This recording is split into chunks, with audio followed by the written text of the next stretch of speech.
Historia de las teorías de la comunicación, Armand y Michel Matelar. Cultural Studies, la cultura del pobre. La aparición de una jerarquización de las formas culturales habían preocupado desde largo tiempo atrás a intelectuales británicos. La división tripartita de la cultura, refinada, mediocre y brutal, se debe de hecho a la pluma del inglés Matthew Arnold, 1822 a 1888, en su obra Culture and Anarchy, publicada en 1869 y reeditada por la Universidad de Cambridge en 1935, fecha significativa. La corriente que va a desplegarse en los años 60 y 70 bajo el nombre de Cultural Studies tiene su fuente lejana en los estudios de crítica literaria de Frank Raymond Lewis, 1895 a 1978, publicados en los años 30.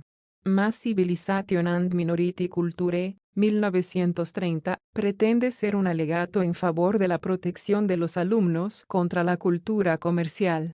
La idea de Lewis consiste en que el desarrollo del capitalismo industrial y sus expresiones culturales, en esa época se trata sobre todo del cine, tienen un efecto perjuicioso en las distintas formas de la cultura tradicional, tanto la del pueblo como ya de la élite. Lewis y el grupo reunido alrededor de la revista Scrutiny, fundada en 1932, pretenden utilizar la escuela para propagar el conocimiento de los valores literarios.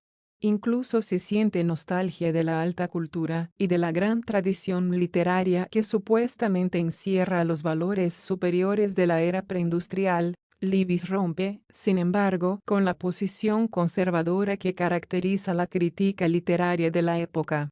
De origen modesto, es el primer teórico de la literatura inglesa que penetra en los bastiones de la aristocracia que son Oxford y Cambridge.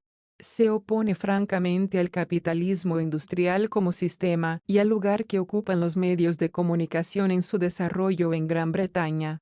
Como observa Terry Eagleton, especialista de las teorías literarias, Scrutiny no es solo una revista, es el centro de una cruzada moral y cultural de sus partidarios. Se espera que acudan a las escuelas y las universidades para luchar y ofrecer allí, a través del estudio de la literatura, las respuestas ricas, complejas, maduras, sagaces y moralmente serias, términos clave de Scrutiny, que van a permitir a los individuos sobrevivir en la sociedad mecanizada de las novelas de consumo, del trabajo alienante, de los anuncios estúpidos y de los medios de comunicación de masas embrutecedores, 1983.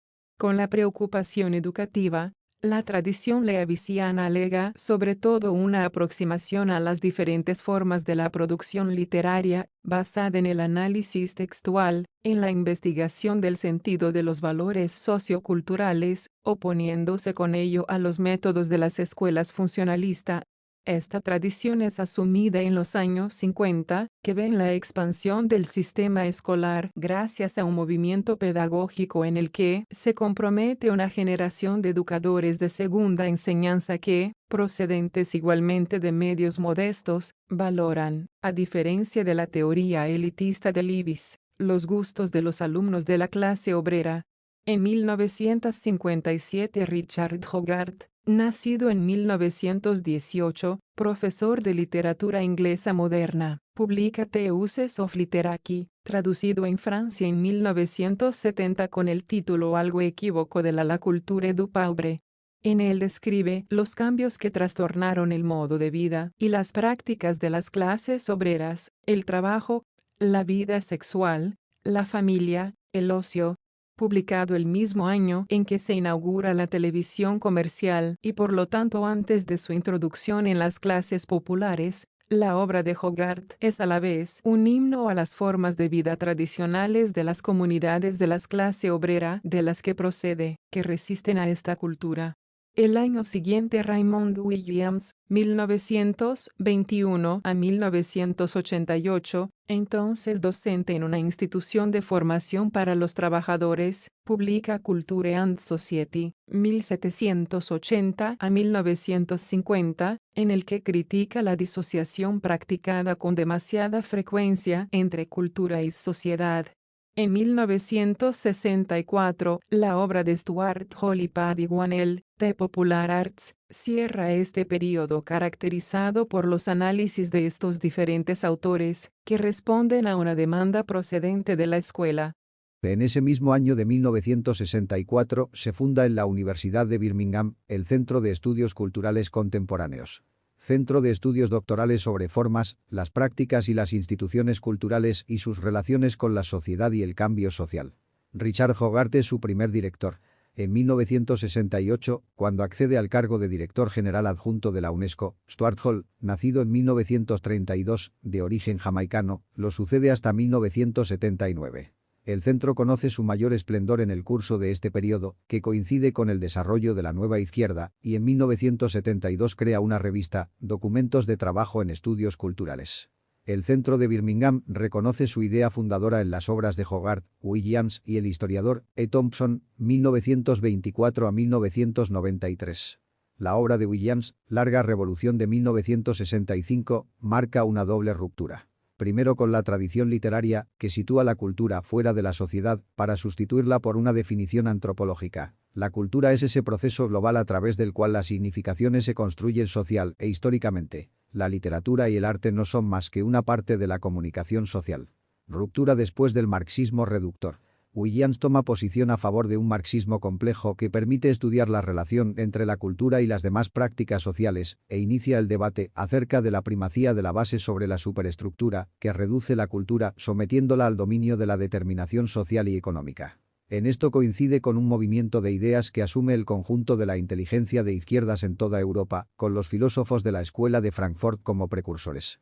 Desde sus primeros trabajos sobre los medios de comunicación, Williams critica el determinismo tecnológico. En cada una de sus intervenciones en este campo, estudia las formas históricas que adoptan en cada realidad, las instituciones mediáticas, la televisión, la prensa y la publicidad. En la obra La formación de la clase obrera inglesa de 1968, E. Thompson inicia una polémica con Williams a propósito de la obra Larga Revolución. Le reprocha que aún debe demasiado a una tradición literaria evolucionista que se sigue refiriendo a la cultura en singular, cuando el trabajo de los historiadores demuestra que se trata de culturas en plural y que la historia está hecha de luchas, tensiones y conflictos entre culturas y a las formaciones de clases. Múltiples influencias enriquecen este marco conceptual. Primero, el interaccionismo social de la Escuela de Chicago, que recupera la preocupación de algunos investigadores del centro por trabajar en una dimensión etnográfica y analizar los valores y las significaciones vividas, las formas en que las culturas de los distintos grupos se comportan frente a la cultura dominante, las definiciones propias que se dan los actores sociales de su situación, de las condiciones que viven. Esta tradición del interaccionismo coincide con una tradición etnográfica británica que ha renovado la forma de hacer la historia social, desde abajo, creando talleres de historia oral, en coincidencia con los trabajos de las feministas sobre la historia de las mujeres. Buscando un marxismo heterodoxo, relee los estudios de historia literaria del filósofo húngaro George Lucas, concretamente Historia y Conocimiento clave de 1923, y los trabajos del filósofo y teórico de la literatura rusa Mikhail Bakhtin, sobre el marxismo y filosofía del lenguaje de 1929, así como sus análisis históricos de las expresiones de la cultura popular. Traducen a Walter Benjamin. Descubren El Dios escondido. Un estudio sobre la visión trágica en los pensamientos de 1959, del sociólogo de la literatura Lucien Goldman, y Preguntas de método, escrito en 1957 y publicado en 1960, J. P. Sartre. Comparten con Lois Althusser las cuestiones vinculadas con la naturaleza de la ideología, que ya no se enfoca como simple reflejo de la base material, sino que cumple una función activa en la reproducción social. Con Roland Barthes se interesan por la especificidad de lo cultural y adoptan una metodología apoyada en la teoría lingüística para abordar la cuestión maestra en aquella época, la de las lecturas ideológicas. El análisis de las revistas femeninas, de los programas de ficción y de la información en televisión, de los discursos de prensa, constituyen el corazón de las investigaciones del centro. La obra del filósofo marxista italiano Antonio Gramsci, muerto en 1937 en las cárceles fascistas, tuvo en este centro una influencia más grande que en Francia en medios comparables. La aportación de Gramsci reside sobre todo en su concepción de la hegemonía. La hegemonía es la capacidad que tiene un grupo social de ejercer la dirección intelectual y moral sobre la sociedad, su capacidad de construir en torno a su proyecto un nuevo sistema de alianzas sociales, un nuevo bloque histórico. La noción de hegemonía desplaza la de la clase dominante, cuyo poder residiría por completo en su capacidad para controlar las fuentes del poder económico. En el análisis del poder introduce la necesidad de considerar las negociaciones, los compromisos y las mediaciones. La noción gramsciana testimoniaba de forma precoz el rechazo a asimilar mecánicamente las cuestiones culturales e ideológicas a las de la clase y de la base económicas, y volvía a colocar en un primer plano la cuestión de la sociedad civil como distinta del Estado. Todas estas influencias serán objeto de una apropiación crítica. La originalidad del centro y de la problemática de los estudios culturales de aquella época consiste en lograr constituir grupos de trabajos centrados en diferentes campos de las investigaciones, etnografía, media studies, teorías del lenguaje y subjetividad, literatura y sociedad, por ejemplo, y vincular estos trabajos con las cuestiones suscitadas por movimientos sociales, especialmente el feminismo. El centro emprende rápidamente estudios sobre las representaciones de la mujer y la ideología de la feminidad. Estas investigaciones, llevadas a cabo en 1968 y 1969, muestran su interés por los estudios sobre el mito de Levi Strauss y los primeros trabajos de Barthes. A pesar de la gran influencia de pensadores franceses sobre las metodologías y las problemáticas de los estudios culturales, no se establece en esa época vínculo orgánico alguno entre ambos lados del Canal de la Mancha.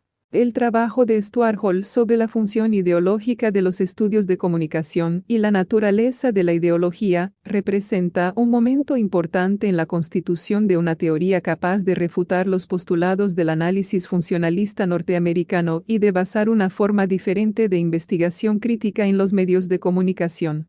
Su artículo, Decodificación, Codificación, redactado hacia 1973, enfoca el proceso de comunicación televisual según 4 momentos claros: producción, circulación, distribución, consumo, reproducción, que tienen sus propias modalidades y sus propias formas y condiciones de existencia, pero que están articulados entre ellos y determinados por relaciones de poder institucionales. La audiencia es, al mismo tiempo, el receptor y la fuente del mensaje, porque los esquemas de producción, momento de la codificación, responden a las imágenes que la institución televisual se hace de la audiencia y a códigos profesionales. Del lado de la audiencia, el análisis de S. Hall define 3 tipos de descodificación: dominante, de oposición y negociada. El primero corresponde a los puntos de vista hegemónicos que aparecen como naturales, legítimos, inevitables, el sentido común de un orden social y de un universo profesional.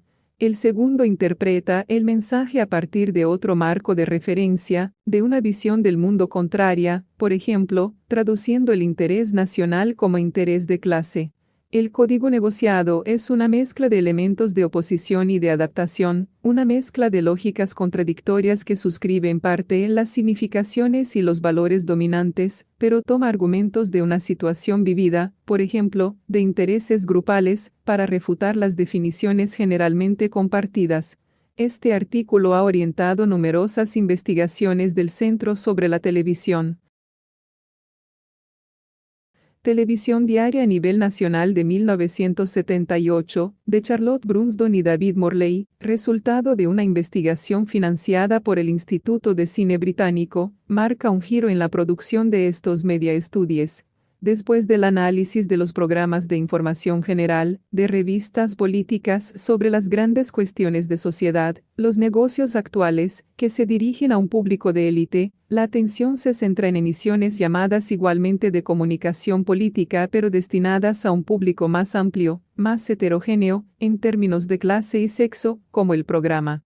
A nivel nacional, es el punto de partida de una reflexión sobre los géneros populares, situación, comedias, deportes, variedades, series policíacas. Televisión Diaria pone en marcha la voluntad de explorar la forma en que estos programas de entretenimiento de masas tratan las contradicciones de la vida y de la experiencia de los hombres y de mujeres de amplias capas sociales, y participan en la construcción de un sentido común popular, centrándose en el estudio de las representaciones del género femenino masculino, de la clase social, de los grupos étnicos.